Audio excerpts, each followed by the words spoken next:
Hello नमस्कार, स्वागत है आपका बेस्ट क्लास में। मेरा नाम है लोकेंद्र सिंह ठाकुर। तो मैं लेकर आया हूँ आपके लिए MP board class 12th accountancy का लेखा शास्त्र जिसे कहते हैं उसका नमूना प्रश्न पत्र, मतलब कि इसको हम लोग मॉडल पेपर भी कहते हैं। तो लेखा शास्त्र का अपन लोग क्या करने वाले हैं अभी, क्वेश्चंस जो है ऑब्जेक्टिव होते हैं जितने, उनके आंसर देखेंगे। ठीक है, चलिए। तो मैं हिंदी मीडियम के ऊपर वीडियो अभी तक नहीं बनाया, तो पहली पहली दूसरी बारी आप समझ लो वीडियो बना रहा हूँ हिंदी मीडियम के ऊपर। ठीक है, तो जितने भी हिंदी मीडियम वाले बच्चे हैं इसको आराम से समझ सकते हैं। तो आपके भाई देखो यहाँ पे सबसे पहले क्या दिए रहते हैं, तो यहाँ पे आपके निर्देश जितने भी हैं वो सारे दिए हुए हैं। उसके बाद हम लोग आते हैं सही विकल्प चुनकर लिखने वाले पे, पहले क्वेश्चन पे। तो अंकित हर माह या हर महीने के प्रथम दिन 1000 आहरित करता है। यदि ब्याज की दर 12% प्रतिवर्ष है तो आहरण पर ब्याज की गणना कितने माह के लिए होगी। तो देखो इसमें तीन होती है। अगर प्रथम दी रहती है आपको, प्रथम दिन कहते हैं हर माह के प्रथम दिन, तो आपको निकालना होता है 6.5 महीने के लिए। तो ये समय रहता है, जो टाइम रहता है वो कितने महीने का लेना है, 6.5 महीने के लिए लेना होता है। दूसरा होता है आपके कि माह के अंत में दिया हुआ है तो आपको 5.5 लेना है माह के अंत में। और मध्य में दिया हुआ है, माह के मध्य में अगर आहरित करता है पैसे तो आपको फिर 6 माह के लिए आपको क्या निकालना है, ब्याज निकालना है। तो ये तीन अलग अलग कंडीशन है जो कि आपको पहचानना है। ठीक है क्या, चलिए दूसरा प्रश्न आपका ये रहा कि ख्याति क्या होती है। तो ख्याति एक चल संपत्ति या एक अमूर्त संपत्ति होती है। तो उत्तर दूसरा इसका है, अमूर्त संपत्ति होती है।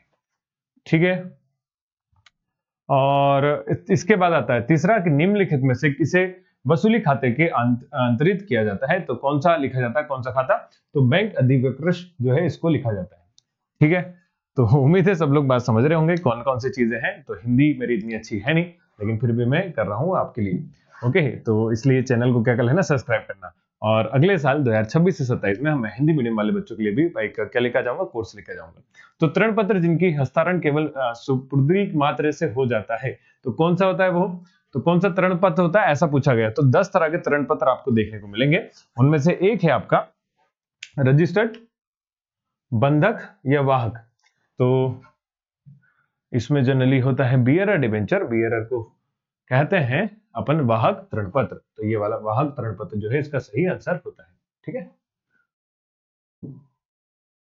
हाँ ठीक है, वाहक ऋण पत्र। फिर अगला सवाल है आदर्श तरल अनुपात होना चाहिए। तो आदर्श तरल अनुपात कितना होता है, तो एक अनुपात एक होता है। और तरल अनुपात के अलावा एक और होता है चल अनुपात, उसको बोलते हैं अपन क्या, 2:1, 2:2:1। ठीक है, देखो न्यूमेरिकल जितने भी होते हैं हिंदी मीडियम वाले बच्चों को इंग्लिश में ही करना रहते हैं। न्यूमेरिकल आप काय में करके आओ, इंग्लिश में करके आओ, कोई दिक्कत नहीं होती। तो न्यूमेरिकल की प्रैक्टिस आप इंग्लिश में कर सकते हो। ठीक है, तो क्वेश्चन हिंदी में देख लो, आंसर इंग्लिश में लिखना रहेगा, अकाउंट वगैरह इंग्लिश में बनेंगे। तो रोकड़ प्रवाह विवरण के संबंध में कौन सा सही लेखांकन प्रमाण है।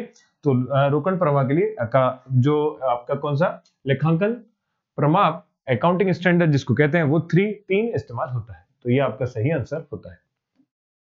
ओके, चलिए आगे करेंगे। तो ये आपका हो गया कितने ऑब्जेक्टिव सारे। इसको मैं इधर ले लेता हूं भाई, इधर आ जाओ उठ के, बार बार तलम बजाना पड़ता है। फिर आते हैं अपने दूसरे प्रश्न पे। दूसरा प्रश्न आपका क्या है, रिक्त स्थानों की पूर्ति कीजिए। तो साझेदार व्यय में साझेदारों का दायित्व अनलिमिटेड होता है, जिसको हिंदी में असीमित कहते हैं। क्या बोलेंगे, असीमित।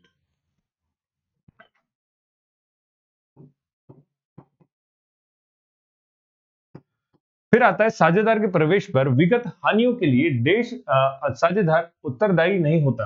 तो नए साझेदार जितने भी आते हैं उसका कोई हानि होगी तो वो थोड़ी ना लेगा, तो नए साझेदार इसमें लिखा जाएगा। फिर सेवानिवृत्त साझेदार की पूंजी को नगद में ना चुकाकर उसे देश खाते में बदल दिया जाता है। तो लोन अकाउंट में लिखा जाता है, जिसको ऋण अकाउंट, ऋण खाते कहते हैं। ठीक है, ऋण पत्र पर ब्याज के भुगतान की अवधि 6 माह होती है। कितने माह होगी भाई, 6 माह। और कंपनी अधिनियम 2013 के अनुसार आर्थिक चिट्ठे को देश अनुसूची के अनुसार बनाया जाता है। तो आर्थिक चिट्ठे जितने भी होते हैं वो अनुसूची 3 के हिसाब से बनाए जाते हैं। अनुसूची 3 के भाग 1 में इसके बारे में बताया गया है। फिर लेखांकन अनुपात तथ्यों को, रिक्त स्थान है ना यहाँ, देश तथ्यों को अवहेलना करते हैं। तो कौन से तथ्य रहते हैं जिनकी अवहेलना करते हैं वो, तो गुणात्मक कहेंगे उसे, हिंदी में क्या बोलेंगे, गुणात्मक तथ्यों का अवहेलना करते हैं, गुणात्मक। तो कहीं मैं कुछ गलत लिख दूं तो कमेंट करके जरूर बता देना कि आपने सर कुछ तो गलत लिखा हुआ है ना। और उम्मीद है सभी को मेरी बात समझ में आ जाएगी। सारे सवाल जितने भी हैं आपके उसके जवाब भी आपको मिल जाएंगे और मैं कोशिश करूंगा सभी के जवाब दे सकूं, है ना। तो आपको कोई भी और प्रश्न है तो आप मुझे कमेंट करके पूछ सकते हैं। चलिए सत्य असत्य के उत्तर लिखते हैं। परिवर्तनशील पूंजी पद्धति में चालू खाते पृथक से खोला जाता है, तो ये असत्य है। तो ये केवल है ना आपके काय के लिए प्रैक्टिस के लिए है। अरे ये सिर्फ प्रैक्टिस के लिए है। आप लोग कृपया करके इसको यह ना सोचे कि इसमें से बोर्ड में आएगा, तो ऐसा कोई गारंटी नहीं कि बोर्ड में इसमें से आएगा कि नहीं आएगा, लेकिन ये सिर्फ काय के लिए बनाया गया प्रैक्टिस के लिए, तो आपको अपने हिसाब से इसको देखना होगा। ठीक, चलिए ये क्या आ गया।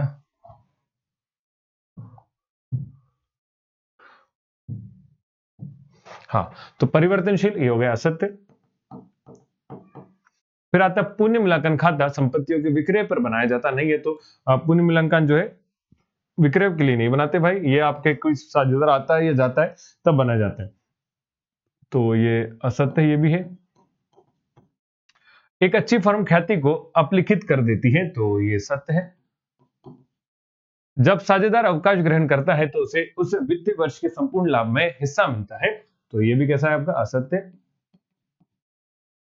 देन कंपनी ऋण पत्रों को निर्गम रोकड़ के अतिरिक्त अन्य प्रतिफल को कर सकती है।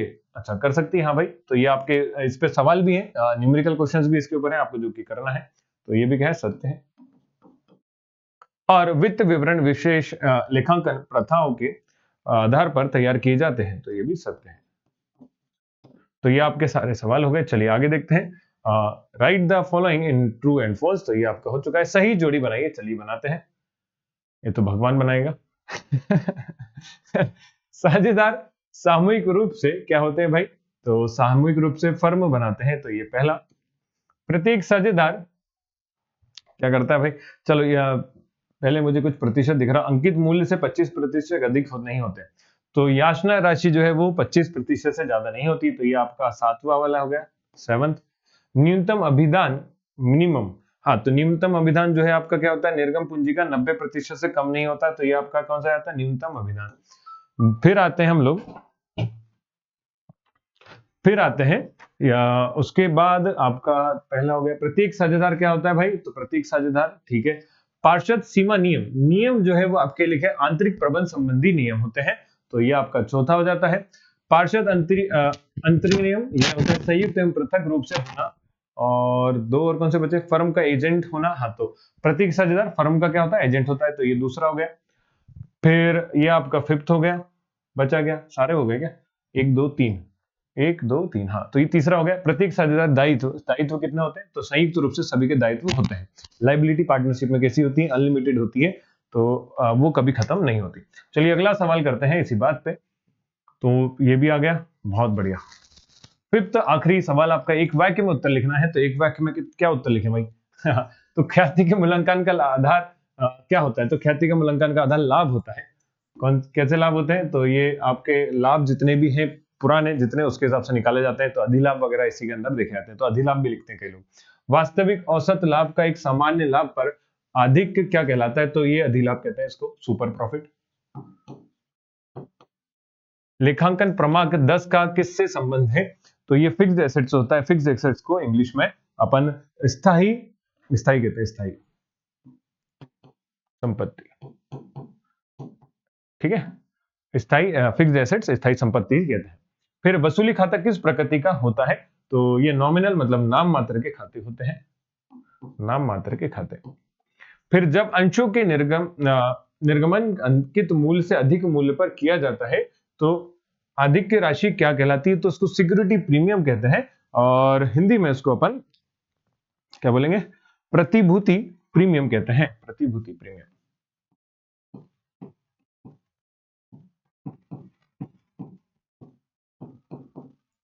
प्रतिभूति प्रीमियम, प्रीमियम, ठीक है। रहित्या को कंपनी की चिट्ठी के किस शीर्षक में दर्शाया जाता है, तो चालू संपत्ति यानी कि करंट एसेट्स में दिखाया जाता है, ठीक है, चालू संपत्ति करंट एसेट्स।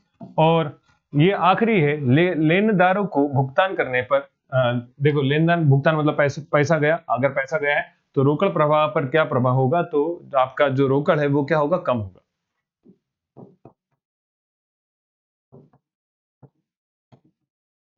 रोकड़ का कम होना। ठीक है, तो ये आपके सारे क्या थे, ऑब्जेक्टिव थे, जितने भी इस सैंपल पेपर में आए थे। आप लोगों ने खुद से अगर करें तो एक बार आंसर को अपने चेक कर लें, प्रैक्टिस अच्छे से करें, और मिलते हैं नेक्स्ट वीडियो में। तब तक के लिए सभी अपना ध्यान रखें, अच्छे से पढ़ाई करें। जय हिंद।